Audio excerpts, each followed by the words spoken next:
So I'm just going to go through the overall application. As you have questions, please let me know.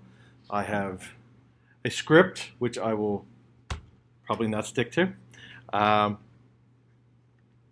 but basically, the idea of GradWatch is you want to make sure that you can do you want to get pretty much all the information about your student in one quick and easy place to get reports from.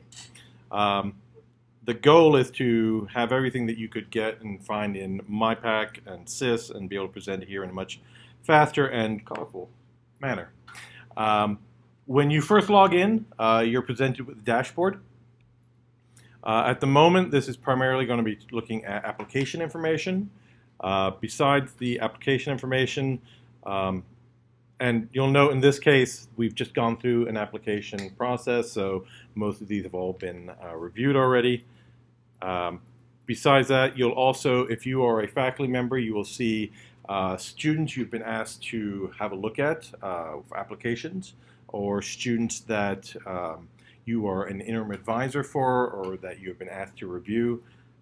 Any kind of highlighted students that you as a professor should have. And then if you have the TA system turned on, you'll also see a list of who your previous TAs have been and which ones need reviews and how they've been reviewed over the years. And we'll be adding more items to the dashboard as we receive requests, but for the most part, that's that. Besides that, we'll just go over the overall navigation.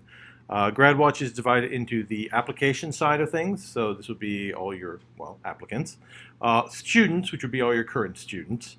The TA system, which we'll get into later, but it allows you to manage TA applications, TA assignments, recording TA appointments in the system, as well as matching up applications to courses that need students assigned to them. University Explorer, which is one of our reporting systems, allows you to see all your applicants, all your current students based on where they've come from, allows you to see how they've done over time, basically provide everything you'd want to know about particular universities and how well those students have done. And then the report section, which we'll see later, is where we're going to have some basic demographic information, pie charts, stuff that you'll need for yearly reports, as well as some other department-wide reports that we started making. Information that you can find on an individual student, but here is a report covering all your students. And then finally, the help and FAQs. Besides that, we also have this little question mark, which if you click on it, will actually show you what each of the items that on your screen are showing you. A little explanation for each. That works on all the pages, so just a heads up.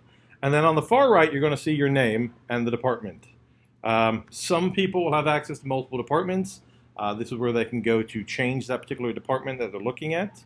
It's also where we have all of the settings information. So this is where you go if you're a faculty member, where you go to set your research areas. It's where you will go to manage all the departmental settings. It'll be where you manage who has access to GradWatch and what they can do in it. And any codes and flags. And flags we'll talk about later, but it's basically a way of tracking information that your department cares about that no one else does. And then finally, there's also the activity log, which we won't get into, but if you go there, it's a complete listing of any changes that have been made in the system. So just for something does get changed, you can go and you can very quickly see who actually made that change. So it's there for tracking. And then finally, the logout button.